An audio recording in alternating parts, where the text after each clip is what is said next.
Hello everyone. आज से हम स्टार्ट कर रहे हैं इलेक्ट्रिकल मेजरमेंट एंड इंस्ट्रूमेंटेशन। इसके क्वेश्चन आंसर करेंगे, साथ में इसके टॉपिक्स के वाइज डिस्कशन भी करेंगे, कॉन्सेप्ट भी सीखेंगे। तो बहुत सी सारी चीज़ें हम सीखेंगे। तो जो लोग मुझे पहली बार देख रहे हैं, चैनल को सब्सक्राइब कर दीजिएगा, वीडियो पसंद आ जाए तो लाइक कर दीजिएगा और दोस्तों के साथ शेयर कर दीजिएगा। तो ये आज से हम इस सब्जेक्ट को स्टार्ट कर रहे हैं। तो ये बेसिकली एसएससी जेईई के लिए बहुत ही इम्पोर्टेंट सब्जेक्ट होता है। ये सीधे सीधे मार्क्स दिला जाता है और कुछ ही ज़्यादा समय हमको लगता भी नहीं है वो मार्क्स को बटोरने में। ठीक है, तो चलिए स्टार्ट करते हैं। MCQs on measurement part 1 basic to advance. Question number first है, the ratio of output to input change for a given measuring system is referred as. मतलब कि हिंदी में क्या बोल रहा है, ये बोल रहा है कि कुल मिला के ये पूछ रहा है कि change in output upon change in input, है ना। Change in output to change in input, मतलब कि रेशियो पूछ रहा है। ये ऐसी क्या चीज़ होती है, ये ऐसा क्या होता है मेजरमेंट में जो change in output upon change in input होता है।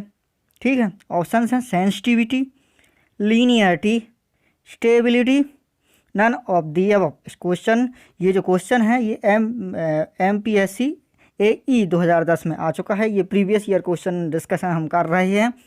तो इस क्वेश्चन का आंसर होगा सेंसिटिविटी।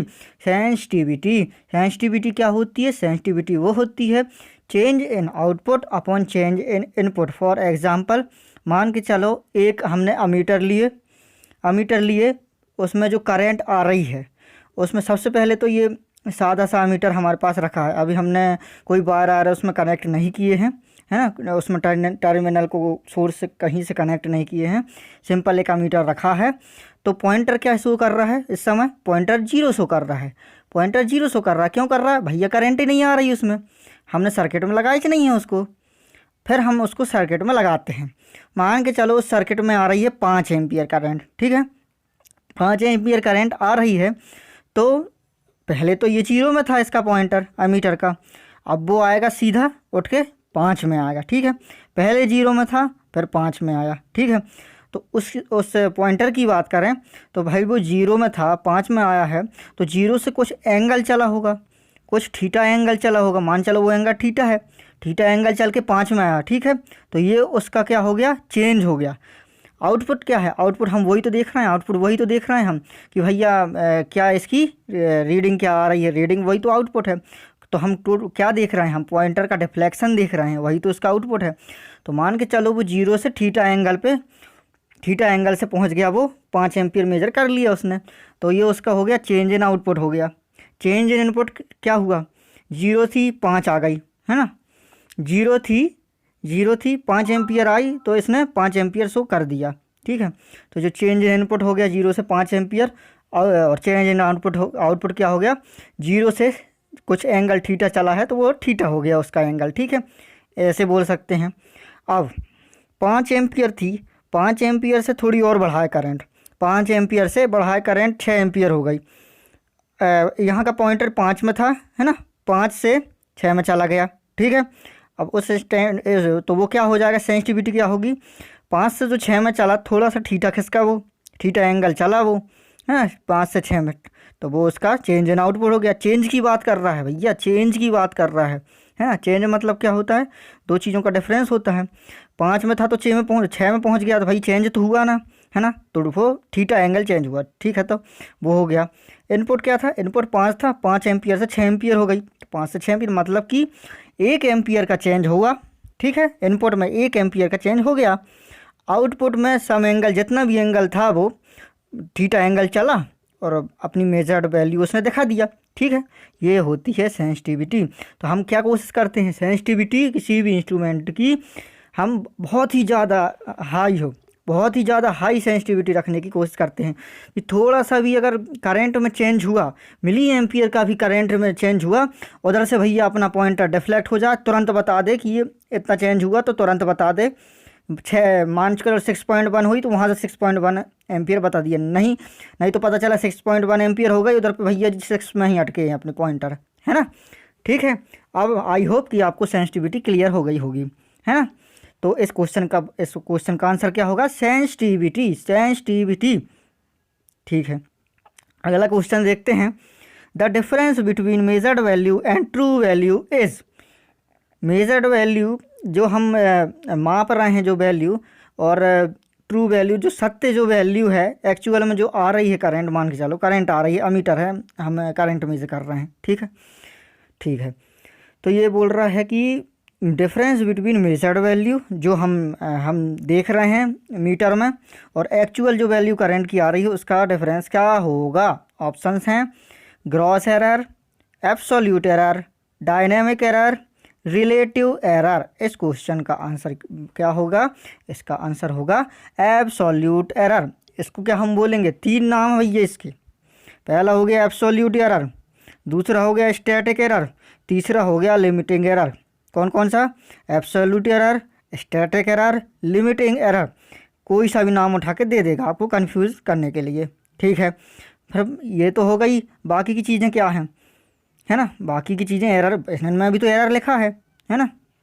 तो एब्सोल्यूट एरर ऐसी है, एब्सोल्यूट एरर, स्टैटिक एरर बोले, लिमिटिंग एरर, जो नाम ही है उसका एब्सोल्यूट है, स्टैटिक है, भैया चेंज होगी च नहीं, है ना?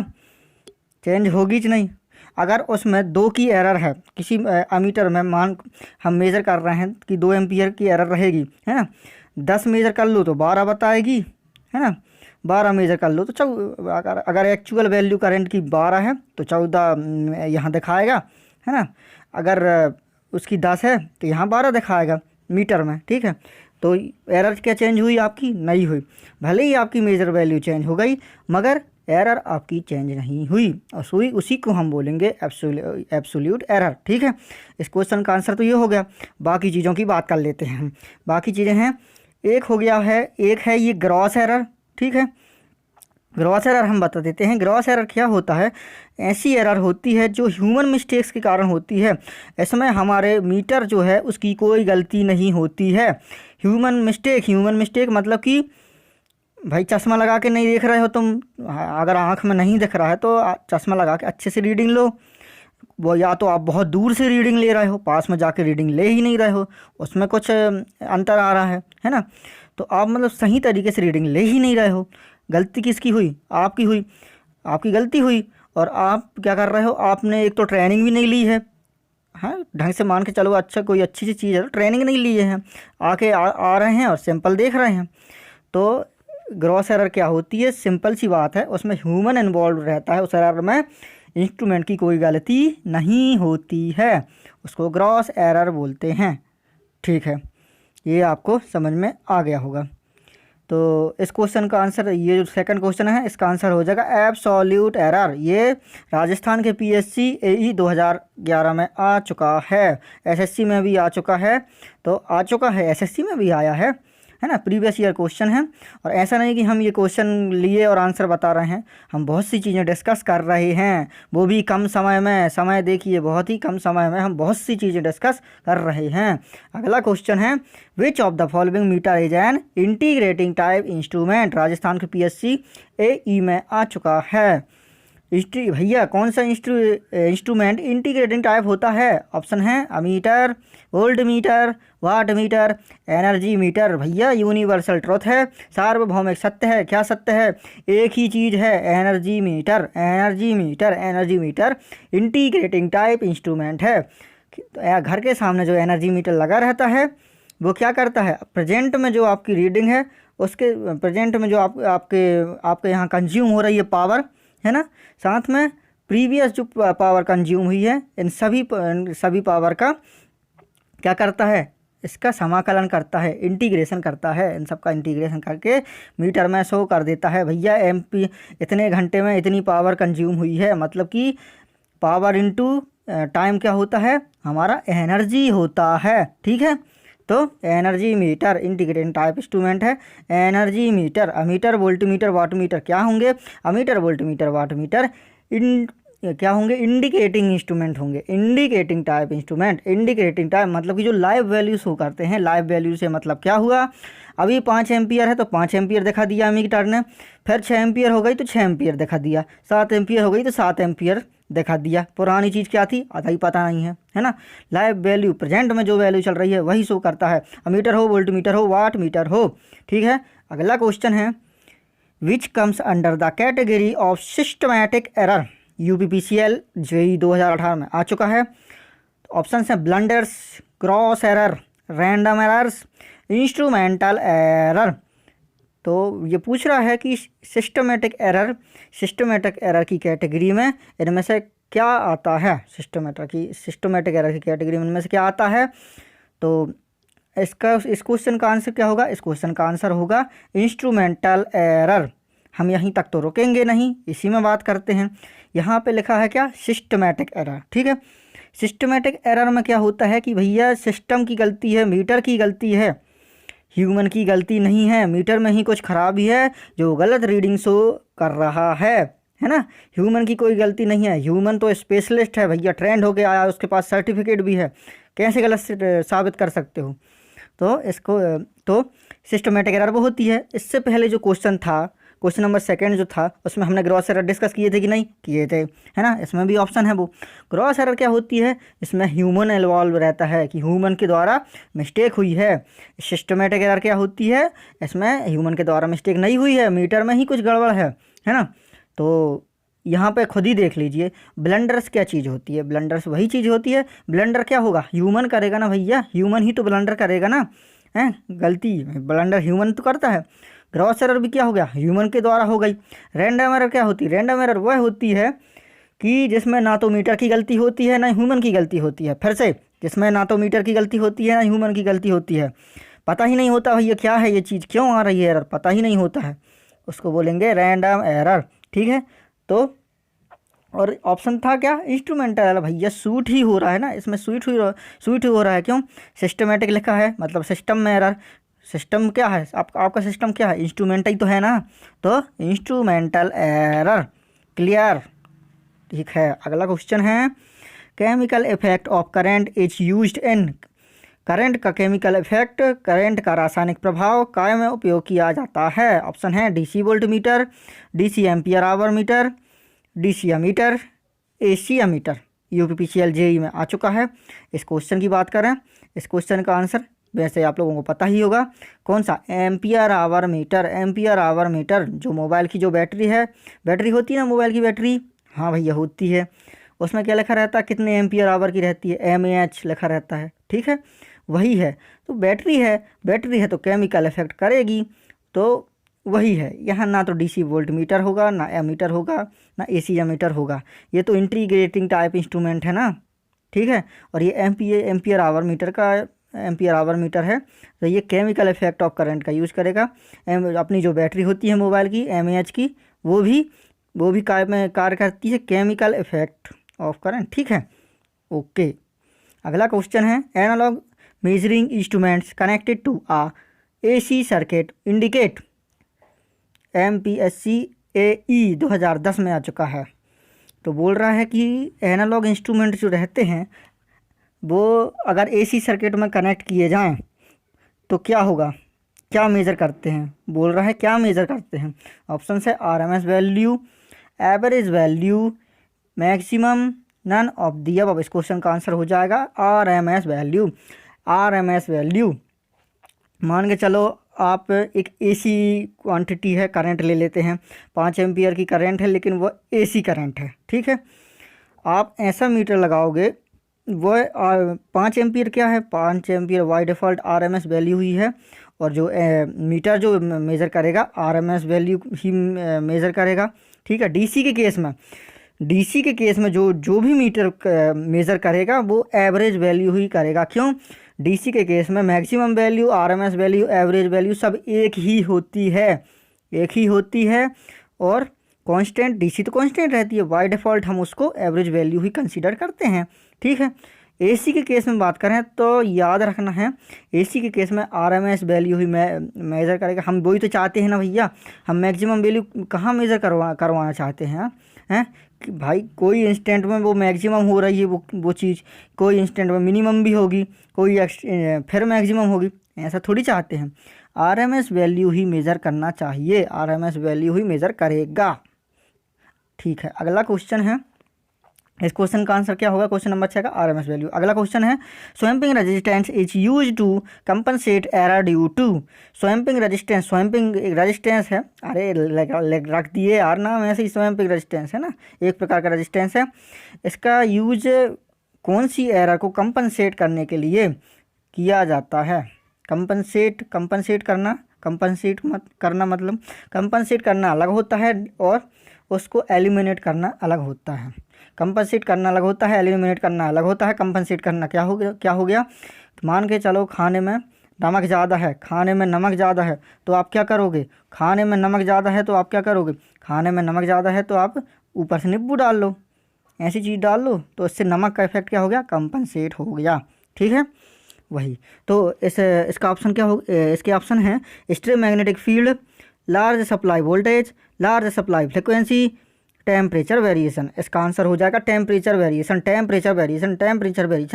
स्वैम्पिंग रेजिस्टेंस का उपयोग टेम्परेचर वेरिएशन के लिए किया जाता है। अब भाई देखो रेजिस्टेंस है ना, हम मान के चलो हम अमीटर की बात कर रहे हैं। अमीटर में क्या होता है? अमीटर में शंट रेजिस्टेंस लगाते हैं कि नहीं? हाँ भैया लगाते हैं, शंट रेजिस्टेंस लगाते हैं। शंट रेजिस्टेंस है ना, उसमें करंट फ्लो होगी तो क्या होगा? I²R लॉसेस होंगे। I² लॉस होते हैं तो क्या होता है? हीट जनरेट होती है, हीट लिबरेट होती है, टेम्परेचर बढ़ता है, उससे क्या होता है? टेम्परेचर बढ़ता है। तो मेटल की खासियत होती है कि वो पॉजिटिव टेम्परेचर कोफिशिएंट उनका रहता है, मतलब कि टेम्परेचर बढ़ेगा तो उनका रेजिस्टेंस भी बढ़ता जाएगा। तो हम ऐसा चाहते हैं क्या? वैसे तो हम शंट लो वैल्यू का रेजिस्टेंस शंट लगाते हैं हम, है ना, उसी को शंट बोलते हैं, लो वैल्यू का रेजिस्टेंस को। हम चाहते हैं कि रेजिस्टेंस बढ़ना नहीं चाहते, इस कारण हम क्या करते हैं? जो हमारा मीटर है, मीटर का खुद का एक रेजिस्टेंस होता है, मीटर के साथ में हम सीरीज में लगा देते हैं स्वैम्पिंग रेजिस्टेंस, और शंट रेजिस्टेंस हमारा तो लगा ही रहता है। ठीक है, ओके। अगला क्वेश्चन है which is not a type of providing controlling torque provide करने का इनमें से कौन सा प्रकार नहीं है? ऑप्शन है spring control, gravity control, dynamic braking, both A and B। तो इसमें पूछा है नॉट में इस क्वेश्चन का आंसर हो जाएगा डायनेमिक ब्रेकिंग। आपने नाम सुने होंगे, मशीन्स में पढ़े होंगे, अलग प्रकार की ब्रेकिंग होती हैं, उसमें से एक डायनेमिक ब्रेकिंग होती है। और ऑप्शन डी क्या है? Both 1 and 2। अगर ऐसा नोट ना लगा होता क्वेश्चन में, ऐसा लिखा होता which is a type of, तो आंसर हो जाता spring control and gravity control, दोनों कंट्रोलिंग टॉर्क के प्रकार हैं। ठीक है, अगला क्वेश्चन है the moving system of an integrating type of instrument is subjected to. Uttarakhand के PSC JEE में आ चुका है। तो ऑप्शंस हैं deflecting torque, controlling torque, damping torque, all of the above. इसका आंसर हो जाएगा ऑल ऑफ दी अबव। याद रखना है कि जो इंडिकेटिंग टाइप इंस्ट्रूमेंट की बात कर रहा है तो 3 प्रकार के टॉर्क होते हैं। सबसे पहले होता है डिफ्लेक्टिंग टॉर्क, है ना, डिफ्लेक्टिंग टॉर्क हो गया। फिर उसके बाद कंट्रोलिंग टॉर्क होता है, पॉइंटर को कंट्रोल करता है, और पॉइंटर में जो ऑक्सीलेशन आते हैं, कंट्रोल तो कर लिया, फिर पॉइंटर का थोड़ा सा इनर्शिया होगा, इस कारण वो ऑक्सीलेट करेगा। ऑक्सीलेट को कम करने के लिए डैम्पिंग टॉर्क का यूज किया जाता है। हमने ये तो हैं ये थोड़े से क्वेश्चन हैं, मगर इनके ऑप्शंस के हिसाब से हमने बहुत सारे क्वेश्चन डिस्कस कर लिए हैं। इस क्वेश्चन का आंसर हो जाएगा ऑल ऑफ दी अबव। अगला क्वेश्चन है the type of instruments used mainly for standardising instruments in laboratories is. मतलब कि ज़्यादा बड़ा नहीं, कुछ नहीं बोल रहा है कि जो लैब है, हम कॉलेज की लैब गए होंगे, कॉलेज की लैब में जाते हैं तो हम कौन से इंस्ट्रूमेंट यूज करते हैं? मेजरिंग इंस्ट्रूमेंट, है ना, अमीटर वोल्टमीटर करते हैं कि नहीं? करते हैं। ऑप्शन क्या है इसका ऑप्शन है indicating instrument, integrating instrument, absolute instrument, recording instrument. तो हम जो एमीटर वोल्टमीटर यूज करते हैं वो क्या होते हैं? वही तो इंडिकेटिंग इंस्ट्रूमेंट होते हैं, है ना, वही इंडिकेटिंग इंस्ट्रूमेंट होते हैं, तो हम उन्हीं का यूज़ करते हैं। इस क्वेश्चन का आंसर हो जाएगा इंडिकेटिंग इंस्ट्रूमेंट। लैब में हम ही तो यूज करते हैं ना उनका। ठीक है, ये यूके उत्तराखंड के PSC JEE में आ चुका है। हमारे क्वेश्चन हो चुके हैं समाप्त। तो क्या करना होता है? वीडियो आई होप पसंद आया होगा और बहुत सी इन्फॉर्मेशन आपको मिली होंगी। चैनल को सब्सक्राइब कर देना है, नए लोग आए होंगे, चैनल को सब्सक्राइब कर देना है और लाइक कर देना है, वीडियो को दोस्तों के साथ शेयर कर देना होता है। ठीक है, और नोटिफिकेशन के लिए बेल आइकन को, सब्सक्राइब के साइड में बेल आइकन होगा, उसको क्लिक कर देना है। ठीक है, वहाँ पर तो जैसे ही मैं वीडियो डालूंगा नोटिफिकेशन आ जाएंगी। वीडियो कैसा लगा कमेंट करके ज़रूर बताएं। Good bye.